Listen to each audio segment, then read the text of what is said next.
Hey, I'm Mark, And I'm Chris. and we're the leftovers. No, we're not. Yes, we are. I did not agree to that. Hey, Chris. Hey, Mark. What's happening? What's going on? Are we still on that? What's hanging? Well, there's something hanging, but I don't think you want to know about it. Hey-oh. What's the subject for today, Mark? Compromise. Compromise. Or as some would say, compromise. No one says. Yes, that is correct. No one says that. Except you. I just said it. That's why I said except you. You did.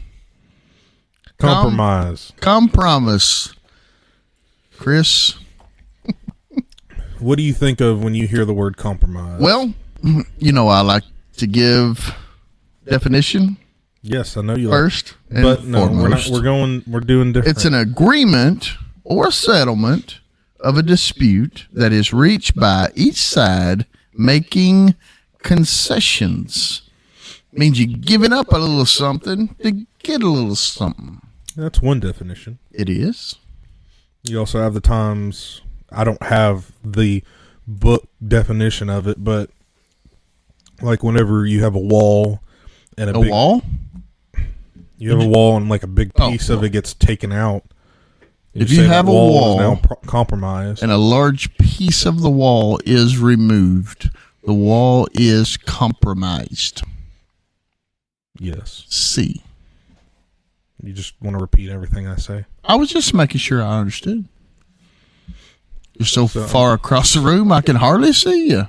But that's just another way of looking at compromise. It is. It's a compromise of compromise. Compromise of a compromised wall. An ability to listen to two sides in a dispute and devise a compromise acceptable to each. So, if me and Chris, God forbid, had a disagreement. We have a few of those. I said, God forbid. Just because you say that, I mean, it's like it's like somebody saying no offense, and then saying No offense, but you're something very you're offensive. fixing to get offended. Me and Chris had a small disagreement, and we come together, and he gave a little, I gave a little. We come to an agreement. Everybody's happy. We compromised. But rarely does that. Rarely is it even. Somebody usually has to give up a little more. It's whoever usually has. Usually, the person who compromises the least is usually the person who The least empathetic of the two. that most powerful. Ooh, I mean, you look at that's a total different show there, Chris. Power. Think about it. okay, but you take it into where people think that there should be the most compromising, but actually has the least, would be like politics, where you have one side that comes in and says, hey, we want this policy, while the other one says we want this policy. So you give and take a little, and usually the one who's in power, who has the most people on their side at that point in time, usually gives the least. The other one gives the most, but they compromise, and something gets passed that is supposed to be beneficial to everybody. I see that. But like you said again, that rarely happens these days. Yeah. Well, it'll happen, yet one may get way more than the other. Well, it's supposed. When you think of it as the way I was talking, like through politics, it's supposed to be maybe 60-40, 70-30, but more today it's more 99-1, 98-2. It's never showing empathy to the other side and giving a little more than you have to. It's now try to squeeze every little bit you can since you have the power. I have the power. Similar words: agreement, understanding, settlement, trade-off. These are similar words to compromise. Those are also words that are used when compromising. Yes. Have you or should you negotiate with your kids ending in a compromise? Should you compromise with your children? Negotiate with your children? Question mark. And in my eyes, depending on what it is, you got part of you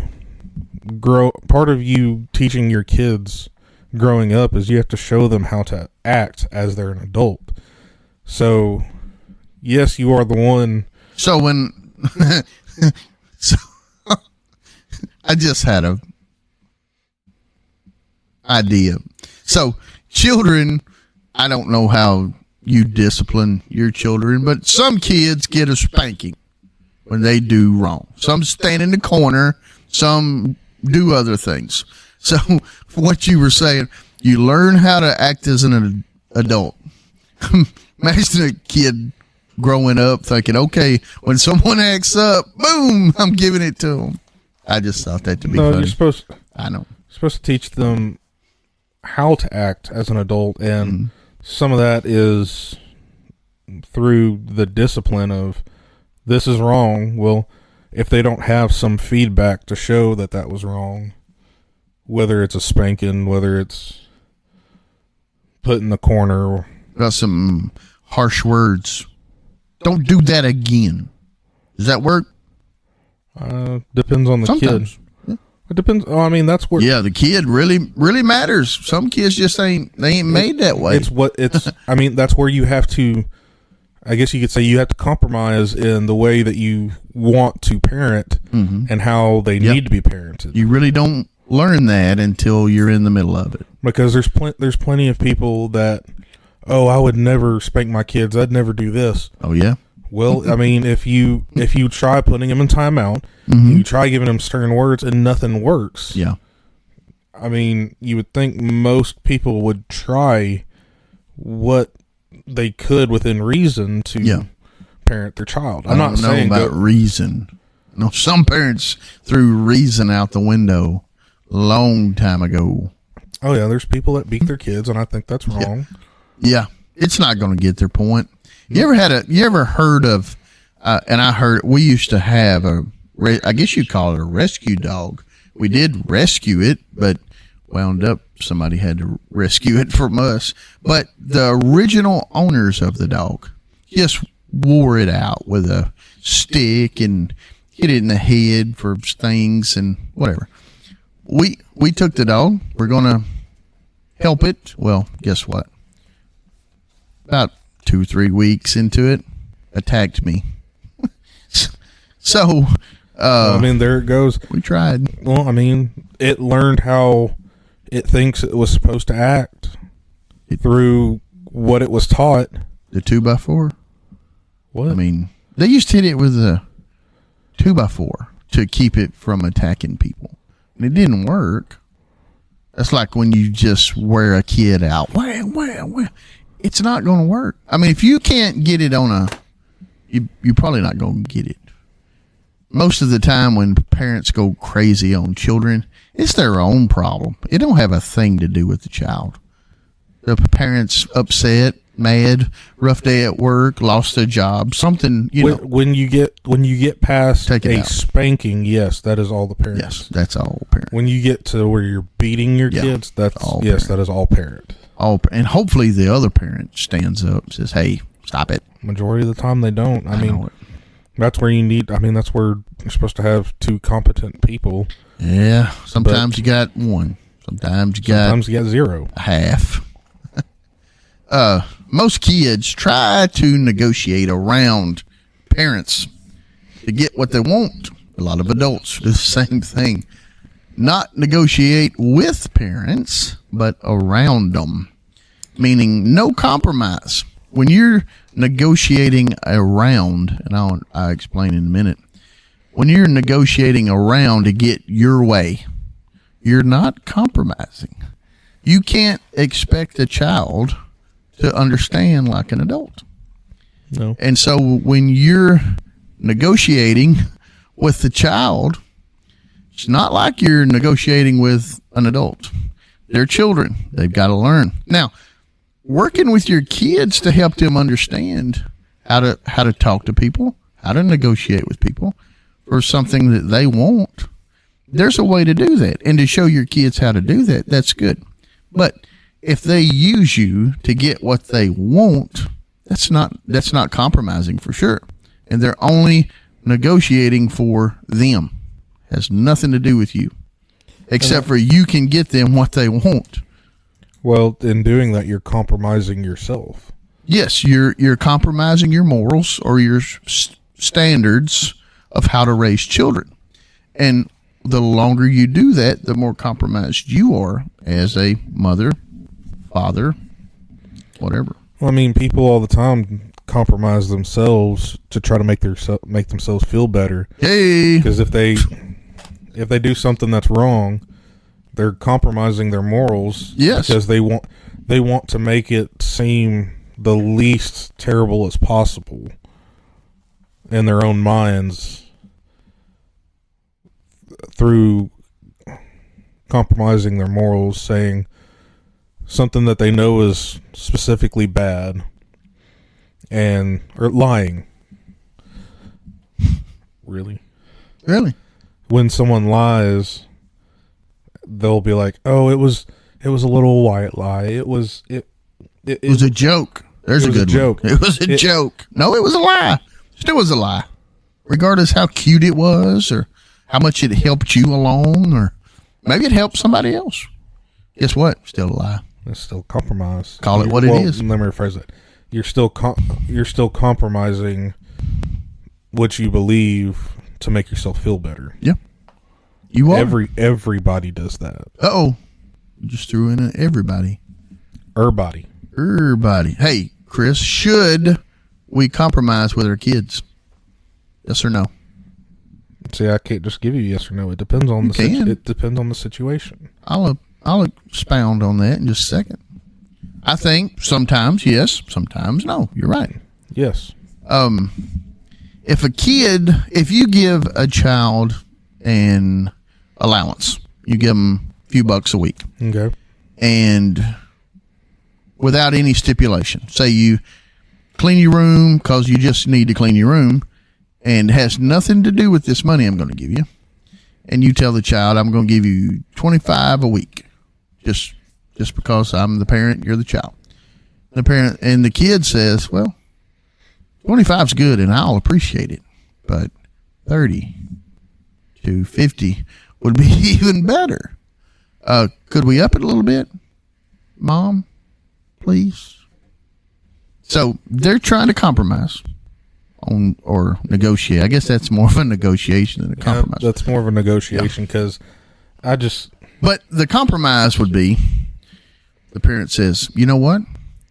I was going to give you 25, but negotiations is how you we're going to go to 20. Is where you get the compromise. That's what I would do. I'd instantly go to 20. They're going to be happy with the 25 in just a minute. Because when you start going your way, now they're going their way. And you own the money. Yeah, you're the one who has the power. You could just go right down to They could zero. be like, I want 30. Okay, I'll give you 20. Yeah, we'll go to 20. Give me 25. Well, I'll give you 15. We're going to go 20. We'll just go 20. All right, I'll take the 25. Yeah, I bet you will. Not now. I'll give you the 10. Come on. Let's just go with 0. We were a lot better off before the money was brought up. But, I mean, negotiating is in itself compromising because one side is giving and the other side is both sides are giving and taking. Wait. But it all just depends on who has the power. I've got the power. I think I've already said that once, haven't I? Yes, because my bad. We've talked about this before. It's kind of like the people of power who will go with the child and parent situation. Say you're the parent, I'm the child. You have all of the power in the situation, yes, because you're the elder. Mm-hmm. I mean, even then you were still the elder. But if I came asking you for money, I say I need like $25. How about 15? How about no? Or how about no? That's an option. How many times does that end nicely? Very rarely. My brother used to be a 20 machine. He thought my dad just had 20s readily available. I remember one of the worst arguments I've ever seen in my household. My brother asking for a 20, and my dad was just up to here with the day, the week. It was all bad, and just threw a fit. Oh, it wasn't over the 20. I mean, that's the straw, But I think he still got his 20. I'm not real sure about that. I've got a good story. Do you think? And the answer is yes. Do you think siblings negotiate or compromise with siblings? You having a couple of siblings, did you guys compromise with one another growing up, or was it pretty much the older sibling had everything? It depended on the situation. Majority of the time, it was whoever was older in the situation got what they wanted. Is that a compromise? Not really. Well, I guess you could say it is, because if you're including the parents in some kind of situation and the siblings are involved, then there's a compromise. That's what I was going to say is, like, if it was something that was going to cause an argument, but in front of our parents, we would have to tone it down, and then the actual compromising, because the oldest just couldn't outright roll over the other of us. Otherwise, they'd get shut down by the parents, because the parents want everybody to be happy because they don't want to listen to bickering. Yeah. So it's like you got to look at each other. It's like, let's do this. No, I want this, or I want this place. How about we go to this place? We all like it. All right, let's say that. And then there's the compromise. We had a situation where we were going school clothes shopping, and me and my brother were going to get shoes at this particular place. And we had a limit to get shoes with. And so, of course, the shoe he wanted was slightly over the price that we were allotted. And, he didn't whine and cry or anything. He just going to be hard-nosed. I want those shoes. And they were hard-nosed. No, you're not getting them. Here's the limit we set. And that's what we're doing. So I don't know if he came to me or me being empathetic that I said, well, Mom and Dad, I'll take the lesser shoe so he could have the shoe he wants and everybody's happy. Same amount of money that we were going to do in the first place, but I'll take lesser so he can have more. And hoping that later on that he would do the same for you. No, I 0 times out of 100 did I ever expect that to happen for me. But guess what? He got the shoes he wanted, and I was happy for him. I got the lesser. You really didn't care about the shoes? I really didn't. I wanted him to be happy, more so than what shoes I was getting. Is it you wanted him to be happy, or you just wanted him to shut up? Both. I didn't want an argument, and I wanted it. I always wanted everybody to be happy. Whatever I could do to help with that, I would do it. You're anti-confrontation. Yes. But man, whenever it does come to one, look out. Oh, there you and I are the same. Look out. Let's just don't see that side of one another. I am very non-confrontational. Yeah. Until you are. But my mother. That's the way my father was. Mother can tell you, because her and I are the one who we got in just some big confrontations, just because I'm just like her, hard-headed, stubborn. I can say you look nothing like her. I'll have some attributes of your mother. From my mother. Although I don't think you look like your dad either. Oh, that's interesting. Don't tell me that. Oh. Am I Are adopted? you sure? Sad to say, there's No, video. all your There's siblings look video. exactly the same. Y'all look like one another, but I don't see your. I don't know. That's weird. Should we compromise with our children's?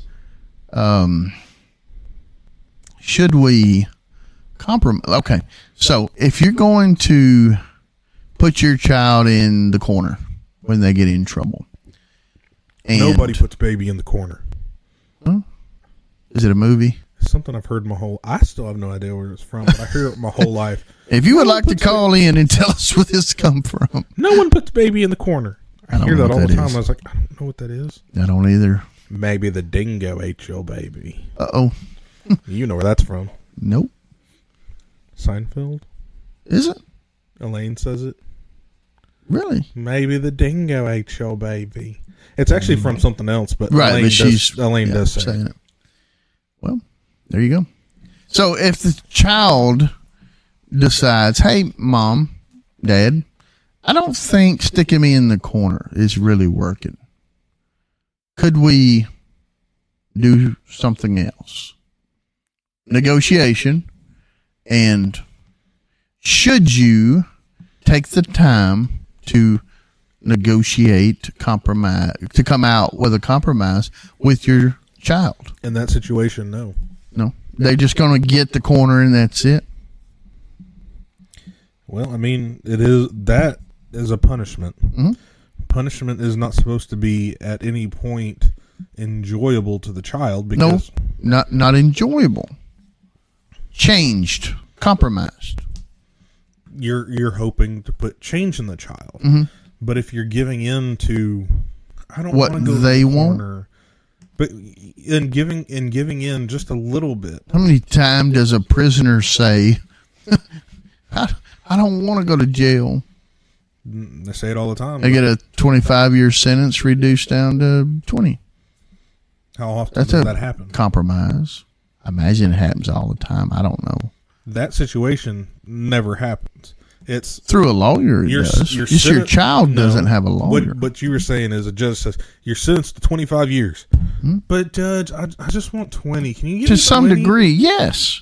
The lawyer's going to come back and say, "Hey, we're going to come back and No, we're going to that's- come back and we're going to come back." That's where compromising beforehand happens. When the judge puts the gavel down, Puts it down? that's it. Let me see you put it down again. That's what I'm talking I about. hurt my hand out. But no, when you have negotiations between your lawyer and let's say the state or whoever's charging you, that's when you've got to. They both sides give a little, take a little. Hey, I'll plead guilty to this if you only give me a misdemeanor and so many months or days or years in jail. Mm-hmm. Or I'll plead to this. You're compromising. I got you. But as soon as the judge says that this is the sentence, there's no coming back and being like, well, you said I had 25 years, but I just want 20. Can we just do 20? That sounds kind of sweet. But that doesn't happen. There are times where you have, I guess you could say, good behavior to show that you've You stayed out of the hole. You didn't you hurt anyone while didn't you were hurt in there. anybody. They're trying to say that it shows that you've reformed from your ways, and so they'll let you out. Yeah. But I mean, So, Chris, what about compromise of a couple? Between a couple, is it healthy to compromise with your significant other?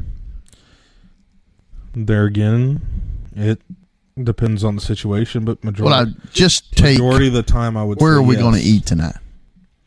Yes, there And should be I really want to go to Taco Bell.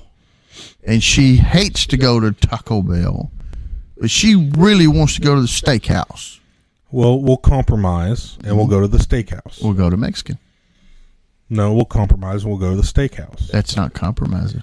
That's giving her way. That doesn't help anybody. You have to say in your mind, we're not going to the steakhouse just for the mere principle. That would be me saying, hey, let's go to Subway. Mm-hmm. Well, I don't want to go to Subway. I have a gluten allergy. Well, no, you already know that ahead of time. You wouldn't say Subway. You would say something that you already know she could go to. There again, you pretty much already know where she wants to go. But because she always picks the same place. And so do you, though. Yeah. What's your the point? The place I always want to go, she can't go. Mm-hmm. So it's like... All right, so you get ready to watch a television program at night together. And she wants to watch the Waltons. You want to watch Chips. What do you do? I don't want to watch Chips. They come on at the exact same time. What are you going to do? Do you compromise and watch the Waltons? Are we going to compromise your way and see Chips? Or do we find something altogether different?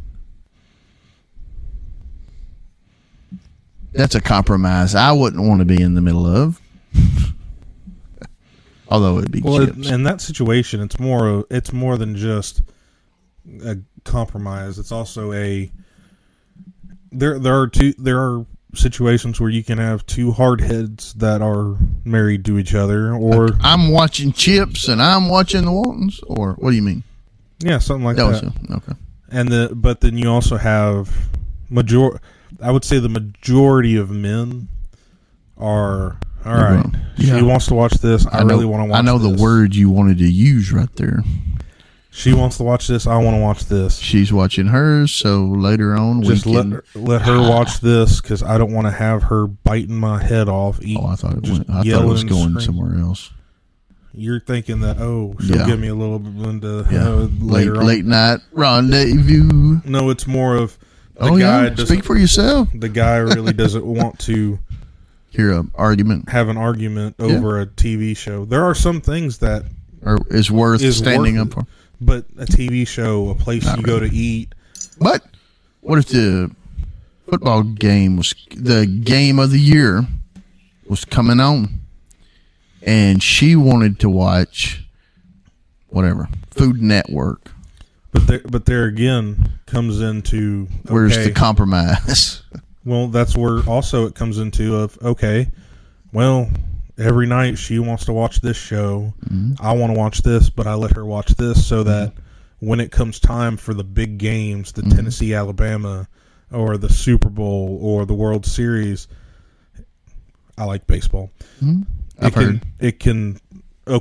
She understands that most every other time she gets to watch what she wants to watch. Mm-hmm. But something that is important to me, with it being sports or something else, she'll hopefully through that compromising allow me to watch what I want to watch for 1 to 5 nights out of the year.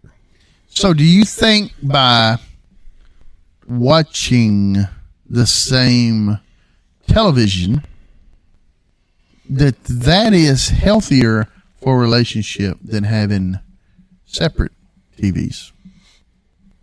Yes. I do too. I mean, there's times where I would like to have multiple TVs. Mm-hmm. Oh, more than 2. Because I have to, things my children want to watch, what my wife wants to watch, what I want to watch. Then the one that matters. Sports. The one that matters. Yep. So, I mean, it's just. So, when compromising as a couple, I find it over the years, more often than not, they're not compromises at all between husbands and wife. It's usually one is going to get the way. That's just it. That's just the way it is. I don't see a lot of couples compromising. It's either my way, and it may be even unspoken, but you can watch long enough and see where the one, you already know who's getting their way. If there was an option of chocolate cake and yellow cake, you already know who wins that fight. Probably the one cooking it, but if there was a legit negotiation of what kind of cake we're going to get, if you watch a couple long enough, you already know the answer to that. There's no compromise. But you also have to take into the account of, in the grand scheme of everything, how important is this? Well, I use that just as, that's very superficial. Yes, I get it. You use the cakes, but then it comes to Serious things. serious things of you have a daughter, she's growing up. I don't want her wearing something skimpy. I don't want her wearing something revealing. I don't want her looking like a hooer, you could say. Or say, yeah. And she comes downstairs dressed in short shorts and a spaghetti strap thing, and like, oh, I'm gonna go out with the girls and some guys. It's like, No. no, you're not. But what if your wife was okay with it? How does that work out? Then that's an argument. Is there a compromise? Maybe she keeps the shorts on, but she puts on a longer top. No. That's So there is no compromise in that kind of situation but that for you. That's in just that one situation. But that's where me giving, I'm willing to give in a lot more smaller situations, whether it's where we're going to eat, what shirt I need to wear for these pictures, what food do I order. There's a bunch of smaller, what TV shows we watch. There's a bunch of smaller things that I give into so that when something big happens and it's something that I'm willing to stand up for and put my foot down, that's when there needs to be compromise from the other one. And okay, he really feels adamant about this. It's really important that I might feel it's okay. He really does not. But I'm going to back up my spouse in this. Yeah. And man, I would love all couples to work like that. They just don't. I see way too many. Well, we'll just leave that there. No, I'll continue on. There's way too many times where guys just give in to everything. And I see it a lot from men. Men give in to everything. Yep. And that's not right. Nope. But they'll sit there. They'll sit there and they'll shut up because they think standing up is wrong. Yeah, and it's not. But that's also that goes to how they were raised. Because the more I look back at it, the more because I've thought about this as I'm growing up. How many times I've been told that a man standing up and holding his ground was such a bad, terrible thing. Where there were times where I was told, oh, a man needs to be a man. He needs to stand up for this. But when it comes time to actually do that, and someone does stand up, they're called a sexist. Fill in the blank. Yeah. Whatever. And so that in today's society, that's really shown from where the men from the mimic the women of years past. So it's come a long way from people all the time talking about how men were keeping women down. Men were keeping women down. Is no, the women were compromising and allowing the men to be the men, be the leaders, be the leaders. Yep. But too many women were mad that all these men had the power, and it's like, it's not that they have the power, it's the woman compromising with the man and allowing him to lead and she follows. But there's too many. Oh, Chris, look what you just said. There's too many women out there who want everything, and they're not willing to compromise. I say there's a lot. There's men and women like that. Sure. There's a lot of women that's using ex-husbands for retirement accounts. That's wrong. It's wrong. Yeah. Wrong. There's women all the time that are, you see all the time in divorce court things about how these women are getting all this child support from their husband, and they have no job themselves because Yep. they're just relying on the husband's child support to take care of them and the kids also. 401 ex-husband. Yep. Compromise in Christianity, Chris. Do you think a weakening? No, a weakening. Can't even say that. A weakening. Help me out, Chris. A weakening of the Weakening of giving up of our principles or ideals. As Christians, do Christians compromise with the world? church. Yes. Oh, there's You answered that quicker than most questions. well, you and I. Have You had- just instantly knew that was a yes.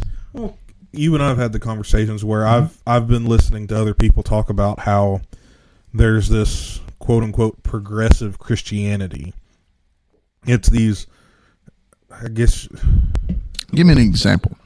Well, you've got certain churches now that believe that LGBTQ crap is. You could just okay. say LGBTQ Well, is they keep adding I stuff know. to it, and I'm sick and tired of it. LGB.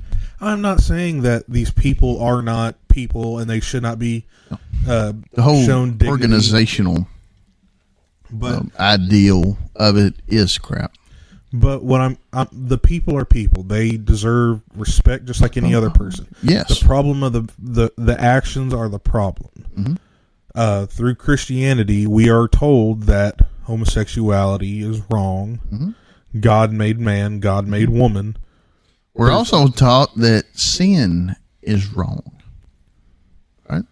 Yes. Okay. And the church is I think we hang out on individual sin versus just sin.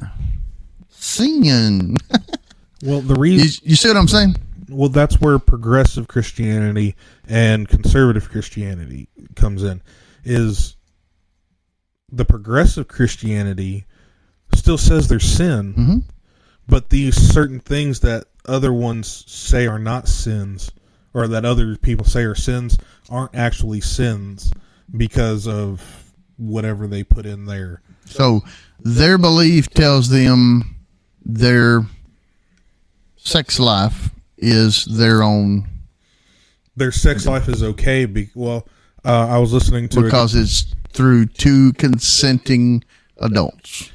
No, there was one guy I was listening to. It was a debate between a progressive Christian I put that in quotes, and a conservative I seen Christian. it. I seen the quotes. Okay, but he said that homosexuality is not actually a thing or wasn't a thing at that time because Jesus never talked about it, and when they talked about sexual immorality through Paul, it was talking about this other thing that didn't actually mean that he was talking about homosexuals. It was talking about slave owners and having sex with their slaves. I watched that too. You sent it to me. And it was a different guy, but Same principle. same principle. Principle. Mhm. But I mean, he doesn't take into account that when Jesus was there, he was talking to the Jews. The Jews already knew that homosexuality was wrong because it was put in Leviticus. He didn't need a reason when he was here to bring up homosexuality to the Jews. And then Paul, through his letters, was outright in saying what was sexually immoral, but they want to put their spin on it to make themselves feel better. They're compromising. Do you look at this as a compromise over what you just said? If you just stated sin outside of marriage, or I'm sorry, Sin sex outside of Of marriage marriage. is sin. That's fornication, and yes, that is a sin. Would you consider that a compromise to what you just said, or an agreement with what you just said? I'm confused. Say that again. Okay, so you were talking about Leviticus spoke about homosexuality and So preachers inherently talk about homosexuality on a regular basis. Would you think that just discussing sex outside of marriage is sin, fornication, if you will, saying it that way versus homosexuality wrong, would you think that's a compromise or just the truth? Okay, so here's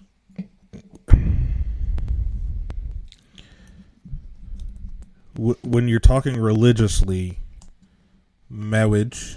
Okay. I'm sorry, I got stuck in my head. Squirrel. When you're in a religious setting, a marriage is man and woman. Mm-hmm. So any sex outside of that is wrong. fornication. Correct. It is wrong. It is a sin. So why would a preacher not speak to way more people about fornication than just singling that?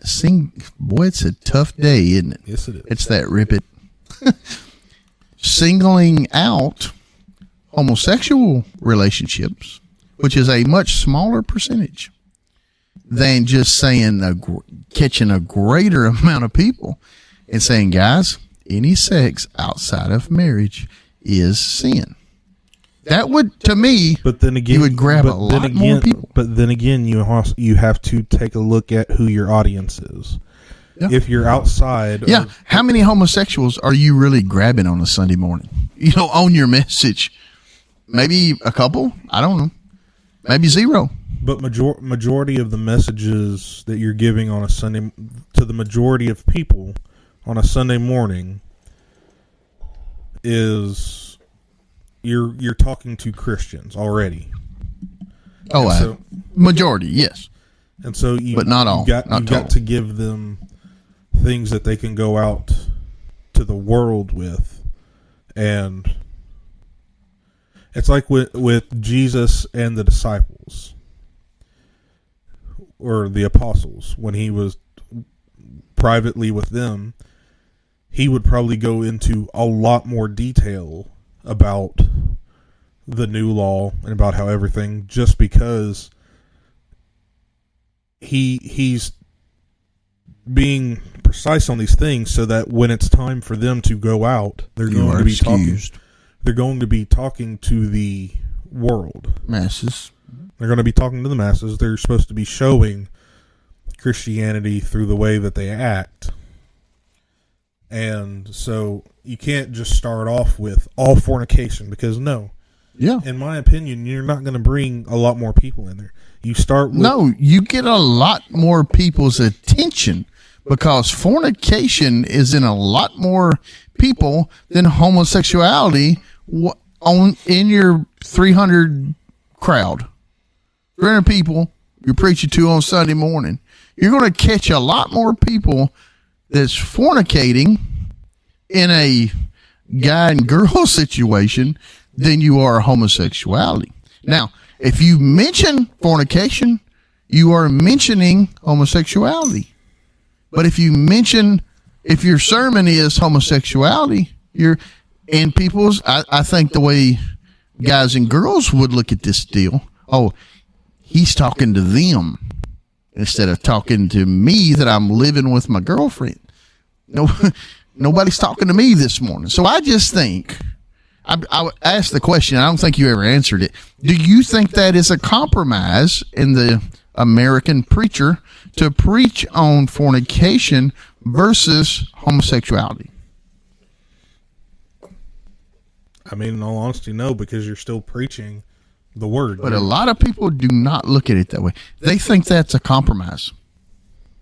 I mean, I'm in agreement with you. That's not a compromise. You're not changing anything up. You are still preaching the word. And you're grabbing a larger group.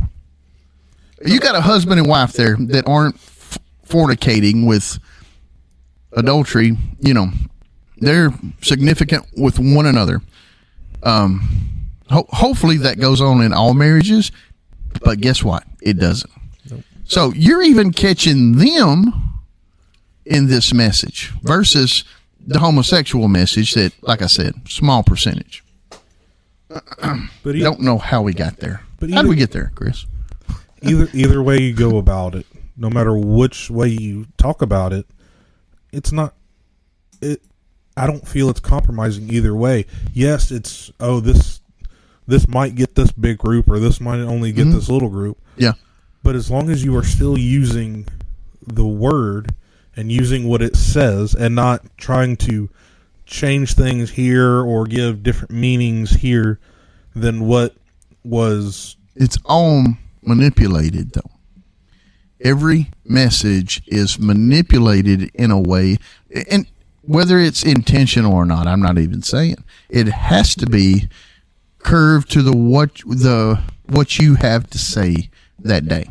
But the thing about it is, It's a godly message. we I'm not all denying have that. to have our own relationships with God, but they have to No, be. we don't. We should, but we don't. There's many that do not have that relationship.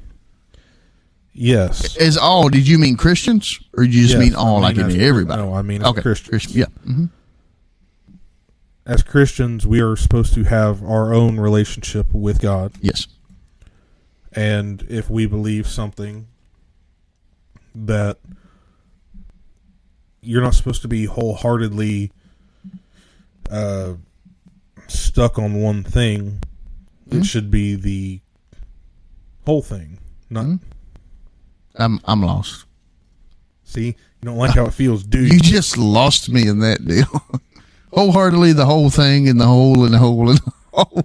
What'd you just say? Repeat it, please, if you remember. We're all gonna have different views on certain verses, Yes. certain places in the Bible. Generally speaking, Generally. we'll be in the same area. But as a whole, as the entirety of the Bible, we should agree upon that. Should. And don't. No. I mean, that's where we have different denominations. So, Chris, before we run out of time, We decide how long this goes. we're on a limit, Chris. Remember? No, you're on a limit. I'm just wanting to have my therapy session with my So therapist. So you said you believe that Christians compromise on a regular basis. So Wait. media, Okay. number one. You can find wholesome things to watch, Correct. things to listen to, things to see.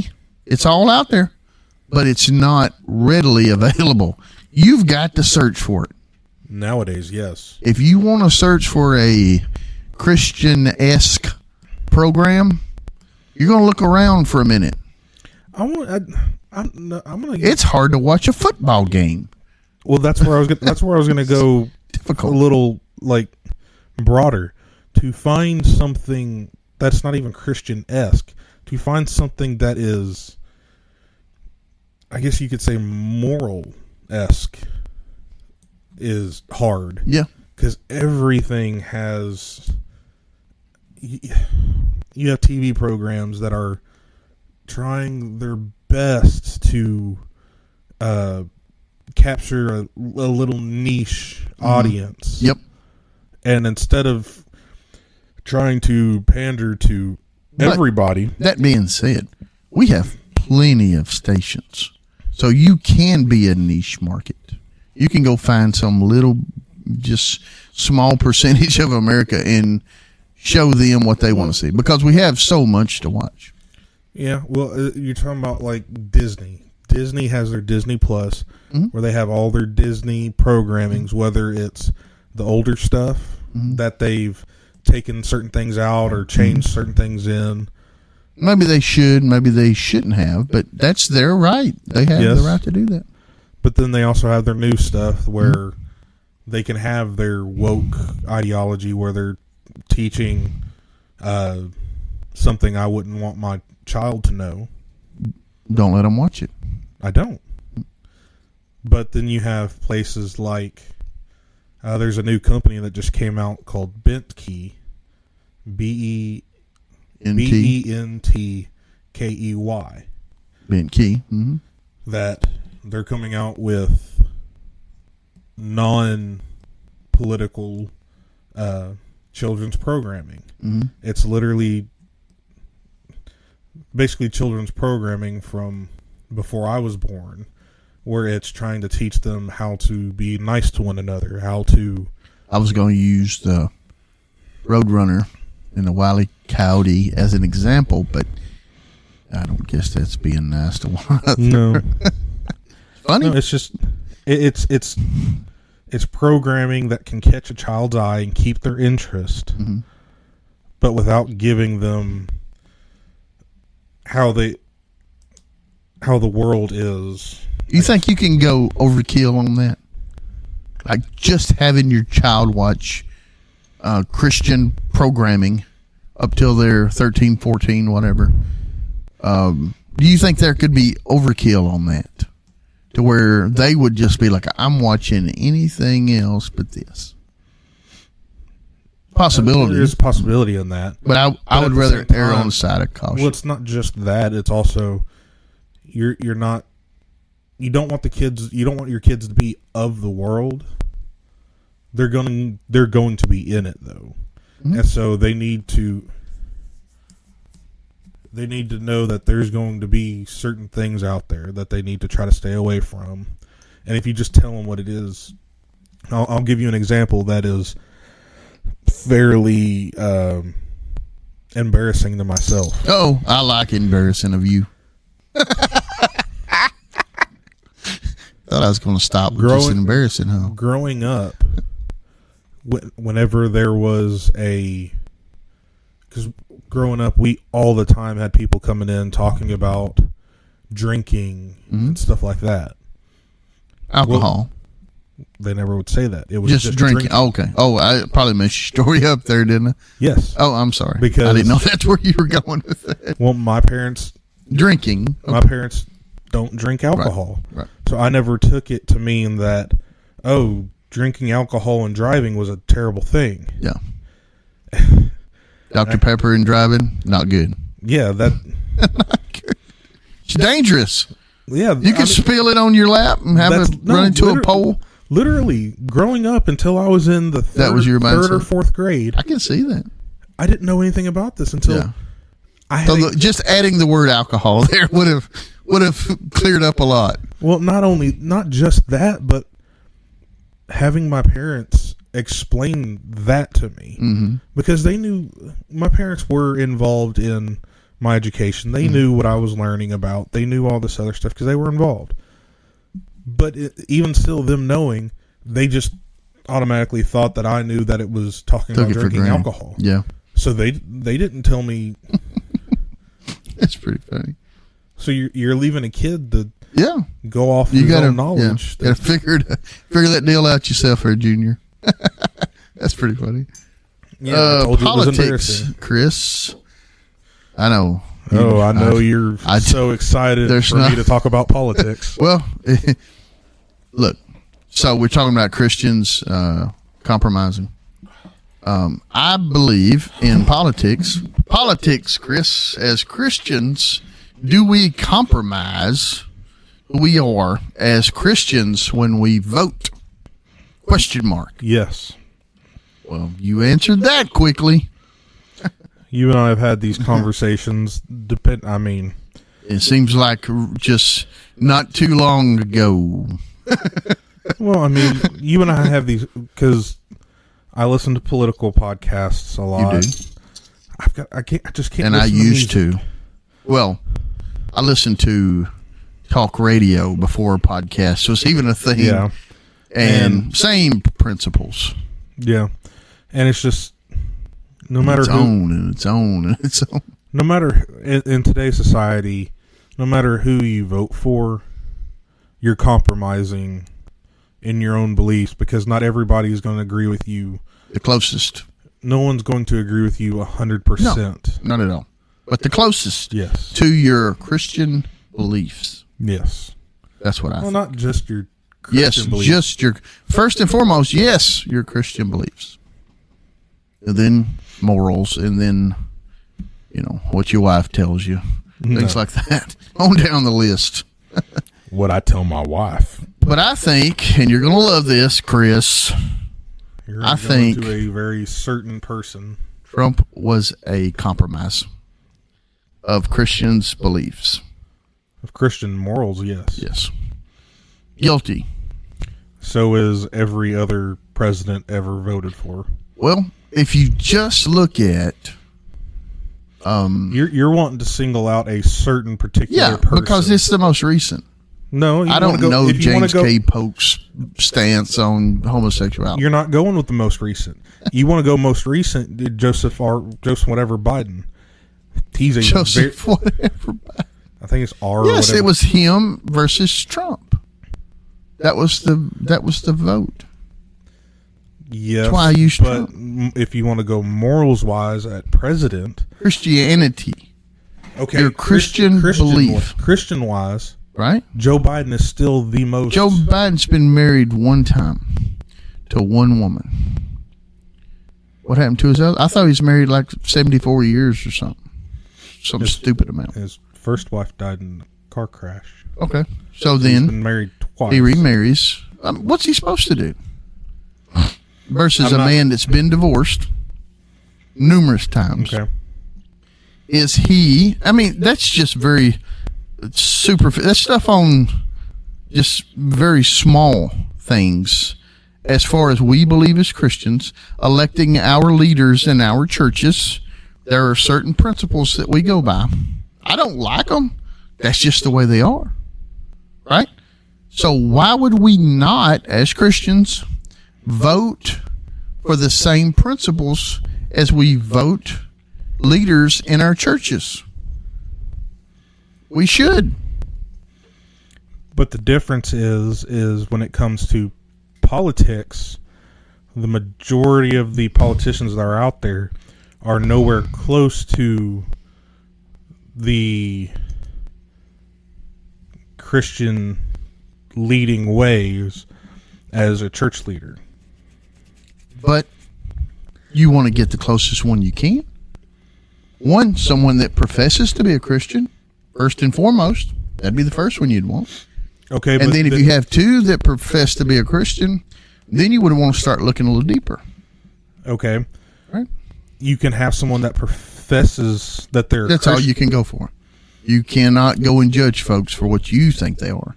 You got to go for what they profess. No, actually. If you told me right now, Mark, I'm a Christian, I'm going to go with you on that. Okay. But say, okay, you and I both as Christians know that abortion is wrong. And just because that guy over there says that he's a Christian, but he's going to go and advocate for abortion, versus the guy over here, he doesn't say that he's a Christian, but he's also not going to be fighting for abortion. He's not going to be fighting for homosexual marriages to be legal. He's not. So at the same time, you have people all the time. You're talking about Joe Biden, ain't you? You're having people all the time. Break it, Chris. You have people all the time that are professing that they're Christians to try to get the Christian vote because of like what you say. You're exactly right on that one. But it's also the way that they. No, you should look at their actions. But when you originally look at them, you have to look at what they say, who I am. But then look at their actions. Look at who they've been through the last whatever years. Okay. See what those actions look like. Okay. Do they look like Christians? Do they act like them? That's who we as Christians should be looking for to run our country. But that's where I'm getting at. Of just because someone says they're a Christian doesn't mean. We'll go back to the Joe Biden, Donald Trump comparison that you want to. Oh, I don't. It's just the most recent. It's what we have. So you have Joe Biden who says he's a Christian. Okay, he's only been married to one woman. Yes. But that seems to be a real big deal in the church. So we're going to go with that for our president as well. But at the same time, he is for abortion. Is he? Yes. Or is his political party for abortion and he has to go along? No one has to go along with their. You kind of do. Not really. He's Really? he's his own man. He can make. Is he now? Yes. That's a new podcast we will have to run. Is the president his own man, or is he the party? He kind of is the party when it comes he is to that. the leader of the party. He kind of is what the party tells him. But he is still his own man. Yeah, If he to some degree. that's reading into it. He has the ability to make his own decisions. Right. He But he'll be he kicked out. compromises on his morality and all this other stuff to pass certain things. But when it comes to someone like a Joe Biden, I'm pretty sure he wholeheartedly is for abortion up till the time they come out of the womb. He is very much for gay marriage. He is very much for. Although he said was he in the Senate Yes. when he said he did not, him and no, when he was vice president, him and Barack Obama were adamantly against homosexual marriage. Correct. So People can change. sure, for the better, for the worse, They can change. compromise. Both ways. Mhm. Do I believe that Donald Trump is a very godly man? No. Do I believe he's the closest thing to a Christian we can get to? No. But if you're going to go off of those two people, who do I think is actually going to fight for more of the Christian beliefs that I actually believe in? I'm picking Donald Trump out of those two. Interesting. How is that interesting? It's just interesting. Forgiveness. I want you to. No, we're not. How leaving have this. we as Christians No. compromised forgiveness when the world tells us it's okay to hold a grudge if they've done you wrong enough? But we as Christians should forgive folks for wrongdoing. We should. The world tells us, hey, you can hold a grudge. It's okay. They done you really wrong. You ought to hold a grudge. That's what the world tells you. But we as Christians need to forgive for our own sake, much less the other person. When you forgive, are you supposed to forget? I don't think you can if it's that bad. I don't think you are able to forget or asked to forget. You're asked to forgive. A lot of people say that. They say it, but that's not biblical. A lot of people say that when you forgive, you're supposed to forgive and forget. And that's the thing, though, is. I don't know that you can. I don't know if that's possible. But that's where I'm coming at is, if you have someone come up to you, slap you in the face. Oh, I'm so sorry. Oh, I was thinking a lot worse than that, but okay. Okay. Someone comes up to you, slaps you in the face, and they apologize. Yep. You can forgive them. You might want to find what institution they come out of. You can forgive them. Yeah, but might next take a time minute. but next time they start walking up towards you, You're going to be ducking. you're going to be paying attention to it. Look out. Because if you just forgive and forget, they're just going to come back at you again, slap you in the face. Yeah. Come at you, slap You you in the better face. remember that. Same thing with Love them for it. Love them. I mean, love them for it. don't do it again, please. But But if they do, 7 times 7. You still if they come Give and do them it every again, time. you still forgive them. Yep. Okay, we can use a different one. Someone asks to borrow money. Oh, I'll get you back. I'll get you back this next time. I'll get you back this next time. There's no such thing as a loan if you're a Christian. When you give someone else money, you're giving it to them. You're not loaning it to them. You're giving it to them. Now, if they give it back, all the better. If they don't, you just gave it to them in the first place. As a Christian, you do not loan money. Give it. I've always lived by that principle. As long as I've been a Christian anyway. And I'll tell you what, you feel a lot better when you do not get it back. Because it's going to happen.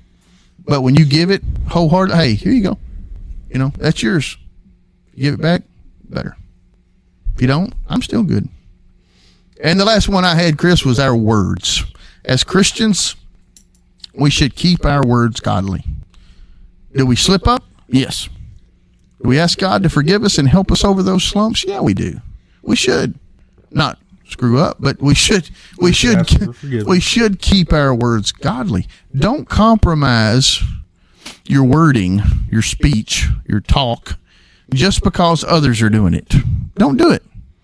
Keep your words godly and let people follow you. You know, just because all them are saying the F word, that does not give you the ability to get right in there and say it too. Well, if they want to say friendship, I'll say friendship. Friendship right along with them. But we should not compromise our words just because the world says it's okay. My mother and father tell me all the time that they'll watch a program on regular television, if you will, if there's such a thing anymore. And they're like, you would not believe how much I hear the F word on these on the programs. Well, Everybody's saying it. Majority of the time when people talk about regular television, Yeah, what is that? it's the Rabbit Ears television. Rabbit Ear, yeah. Like the local channels. 2, 4, 5 for us. Yeah. Channel 8. But, I mean, they're You completely... hear a F on Channel 8, I'm just cutting it all off. Well, I mean, they're... Bob Ross just throwed out. Well, he's dead, but imagine Bob Ross. He's putting cursing up a storm, yeah. he's No, but it's a nice little they're complete- effing brook. They are completely correct in the words that we have desensitized ourselves to, that they're allowing on regular... So unnecessary, though. Yes. Unnecessary. Who thinks it's a good idea to throw in some F-bombs just because, I mean, I don't get the point, I guess. It's not showing off. It's not cool. It just looks stupid. I mean, if you're in a war picture and guys are getting blown up and all of a sudden there's some language coming out, makes it a little more realistic. It's probably going to happen if your leg just got shot off.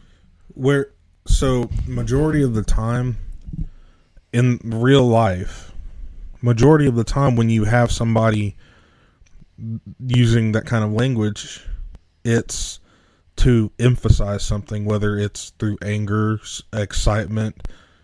Those words are kind of used for emphasis. Yes. Extreme language. Yes. Yeah.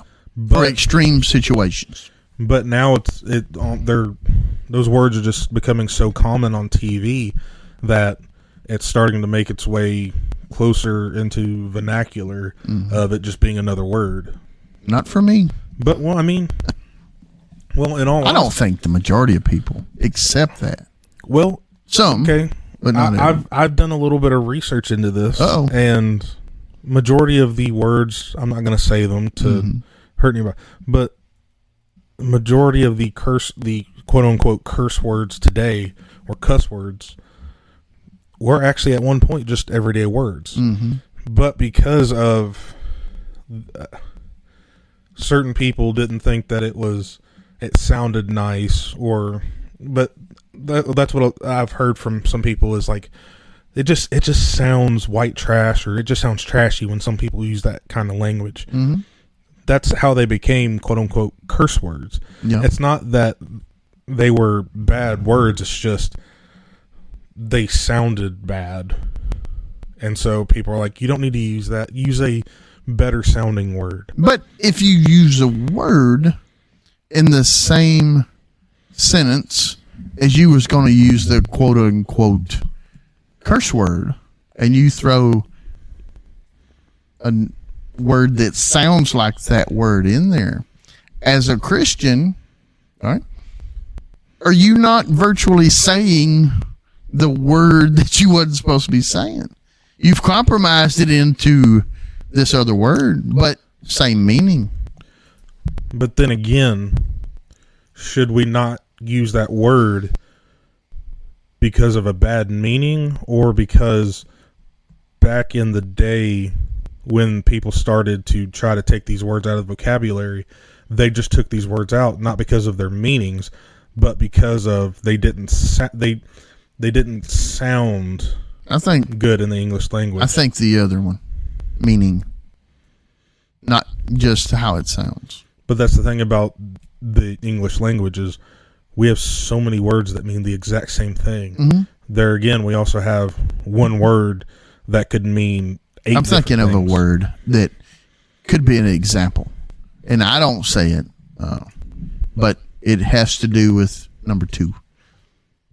And some people will say it like it's nothing. Just boom, there it is.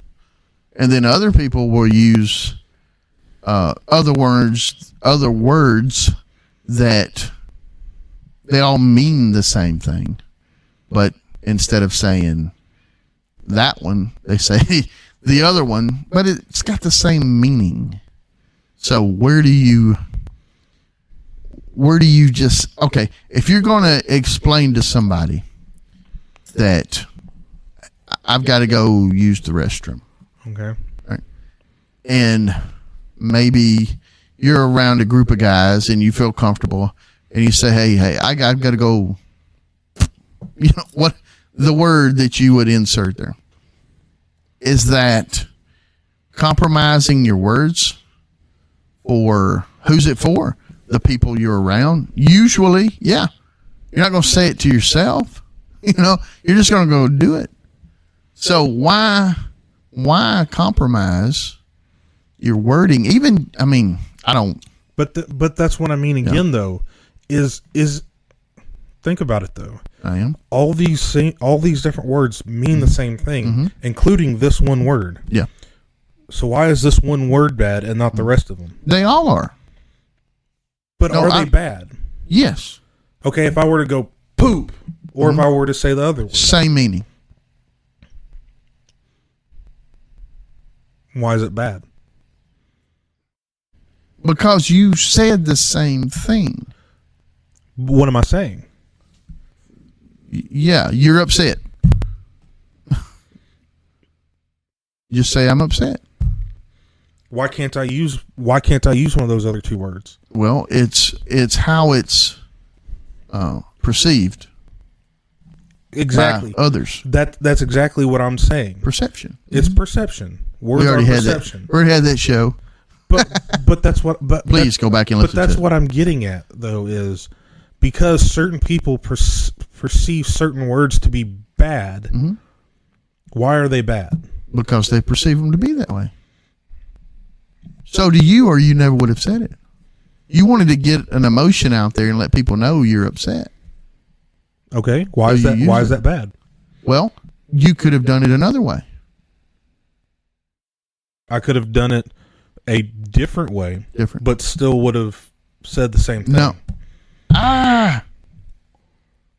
That's the That- same thing. You got your emotion out. You didn't say a bad word over it. You didn't get somebody. Why is that word bad? Because if it it's is still saying that, if I said the S word, or if I just go it's still, they're both doing the exact same No, thing. one you've said a word to get your emotion out, to let people know you're upset. The other one you just let go of some steam. Both way you're using You're not. You didn't put a word But- out there. But because our society has perceived this word to be a quote unquote bad word. You perceive it that way too, or you wouldn't say it in an anger setting. Yeah. No, because I can perceive certain words to just be a word, but because I don't want to I don't want to offend someone else, I won't use it in front of them. Then just not use it at all. You gotta. Okay. This is going to go down a rabbit hole for a second. But that's our you- podcast. You've got to love you. Okay. And you got to respect you in order for others to love you and respect you. Okay. You've got to love and respect yourself. So if you just run around saying whatever word you want to input here, you want to run around and say that, you're not only not showing respect to the people around you because you don't know where they stand on the word, you're also not respecting yourself because you're throwing out these words. Because now it doesn't matter to you if you hear it or say it or whatever. So why not watch it on television? Why not hear it in your songs? Why not, whatever? It's okay. You've desensitized yourself. Instead of putting that wall up and saying, you know what? That stuff's not going to enter my mind, my eyes, my ears, and definitely not out of my own heart. But I'm not going to throw... But this is what I'm getting at, is... Because that you word- say... that Because word you say... that word has the exact same meaning as 8 different words. Okay. But that one word, because society has said it is a bad word, I can't use. You can. It's an option. But just because someone uses that one word is not... If you were by yourself, would you say that word? Probably, yes. in this situation. Yes. Well, you're not showing it to anybody if you use it in that context. You're not showing it to someone, so why say it? Because it's getting frustration out. Does the same thing. Okay. Research shows. And I'm just saying, why not just say or scream? why not say that one? Why not say that word? That's my question. Why say it? You're saying why not? I'm saying why. We're coming at the same place. Not really, Yes, really. because Think about it. I've thought 50-50. about this a lot, because 50-50. there's so many people out there. My whole life have told me these certain words are bad because of their meaning. Do you believe that or not? I guess would be the first question. I no longer believe that those. You don't think those words are bad? No, because Why? because they are just words. There are so many different words that we use in the English language that because somebody said that these don't sound good, you shouldn't say them. But there's these 80 other words that mean the exact same thing that if you say, You get the same reaction. you still get this. It still lets out the same amount of frustration. It's still. They're honestly, they are just words, and people. Do you not see it as a respect issue, though? You just go around saying, all these words, and you don't know what other people around you. Would you say it around your 3-year-old child? Would you, or 4-year-old, whatever? Would you go around saying these words to her? No, because Okay, because you respect her. No, You don't want her saying them. That's why. exactly. Yeah. So Because you ought not be saying. no. You're running off with this. Oh Lord. I don't say it around others that I know don't have the same thoughts that I do about the words. And so that they perceive it as a bad thing. I try to show these people respect and not using that language. But you don't like that. You'd rather be able to say them when you wanted to. I don't feel like they should have the connotation that they have because they are just words. Then why use them? Why not use them? I mean, We come back at the same point. yes. I guess you could say it's oxymoronic that just because someone says they're bad, we shouldn't use them. Okay, they perceive it as something that is bad. So out of me showing respect to somebody, because I would want them to show respect back to me in other ways as well. So I'm not going to go out there and just try to make somebody mad. So I will conform. I will try not to use those words because it makes them uncomfortable, makes them mad. So when you use them, you are trying to upset someone. There are So if people, all of a sudden you're in a situation where you're going to start throwing around some words that you normally wouldn't say around these people, now you're going to get their attention and offend them at the same time. That's the point of it. not all the time. Why else would you use them? Well, it could be having another conversation with somebody, and I want to put a certain emphasis on it, and those words have a certain exclamatory feeling and meaning to it. And so it's to give it that exclamatory feel to it. It's not to be disrespectful. But why not use one of those other 80 if you're going to do that? You was talking about you had available. Because I find that those words give the exclamatory feeling that I want to have it. It's not like I'm just going to go around and this and that. Give out a curse sentence. Those words have meanings Yeah. and emphasis in certain places to where they are exclamatory things. No. Now, if saying those words are offensive to somebody, like if I'm not going to go to church and use those because there are certain people there that profess them to be terrible, horrible, no good, very bad words. You love God Yes. more than anything in the world. Yes. You believe God to be omnipresent. Yes. Then why would you ever want to curse? Why is it a curse? Let me. You've back it asked up. if I believe that those are curse words. I believe society has made them. You won't even say them on this podcast. You think somebody will hear them. That's how offensive you think these words are. You said poo earlier. You know why? Because you think they're offensive. No, because other people think that they're offensive. Okay. then why would you ever use them around anybody? Again, we're going here now. No, but if you because- believe God to be omnipresent and you love God, then you would try your hardest not to say offensive words. I would believe. But then again, I don't believe that they're offensive. The reason I don't use them in front of others is because they find it offensive. And it is showing respect to them. It's not me trying to be disrespectful or anything by using them. No, it is me respecting others that I do not use them, like in this format, because I believe somebody is going to hear this that does not have the same. And can rewind it. Because someone is going to listen to this. And somebody's going to edit it. And okay. But I don't want to disrespect somebody or make them upset. So I'm not going to use it. Now, if I'm having a conversation with somebody that is not going to find disrespect or offense of me using those words. So now you're going to be cool. No, it's not being cool. It's but showing why not feelings. why not talk like you talk all the time? Instead of, okay, now I'm around this guy, I can say this, and now I'm not around that guy, I can't say that. Because no matter what, you're always changing up how you talk to somebody, depending on their feelings towards certain things or certain people, certain words. You're always changing up who you are, depending on who you're talking to. Yeah, well, I've got one note right here that says, I'm not going to compromise to your crap, Chris. Why is crap okay for you to use? I've been saving that to say it right there. Okay, but if I had my grandmother sitting right here, you wouldn't have said crap. Yes, I would. I'll say crap in church. I don't care. I don't find that to be offensive to anybody. Oh, my grandmother would ream you out. See, I wouldn't know that. Ream me out with good words. No, she'd let you know about how that crap word is bad stuff.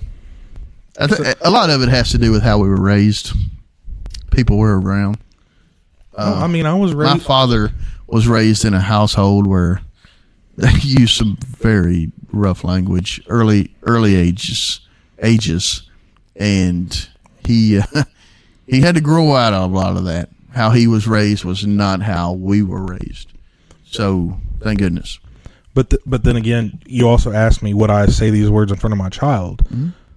No, because she does not have the wherewithal right now to not just go and blurt new words she hears to everybody and offend somebody. So when is the right time to curse around your child, Chris? So you say it's cursing. I don't see it as cursing. Tomato.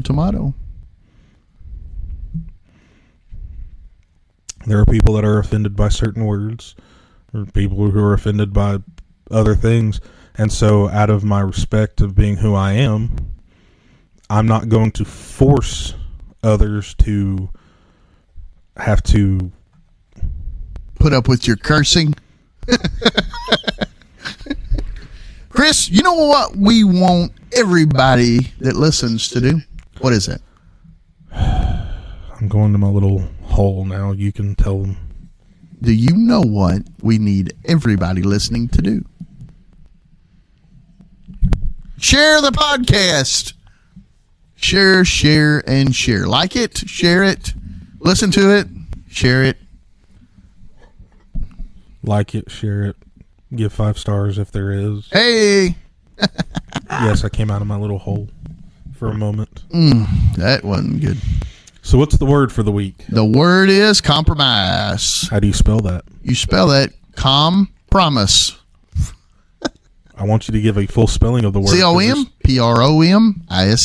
Compromise. What's the number they're supposed to text? It is 615-330-3644.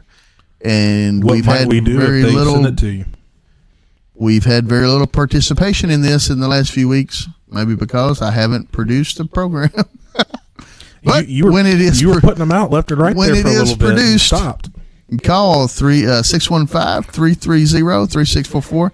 Give us the word compromise. And what might happen? What will happen? What might happen? It will happen. Because you know why? Because I said so. So I'll have to compromise with Chris here a little bit because he said it won't happen or might happen. So if you give us the word and give us some ideas of future podcasts or some ideas we can do here we will use them. We may use them. We will. We may. I'm not giving a for sure that we're going to. I do it. am. You can. I And am, you and I have the will, right- and I did, and and I you did, have and the I right will, to and be I said, wrong. and I did. You have the right to be wrong. What do you got to say now, Chris? Thanks for listening. Thank you for listening. I'll try to get Mark into editing more of these and Yes, get them out. he will. Have a good one. Bye-bye.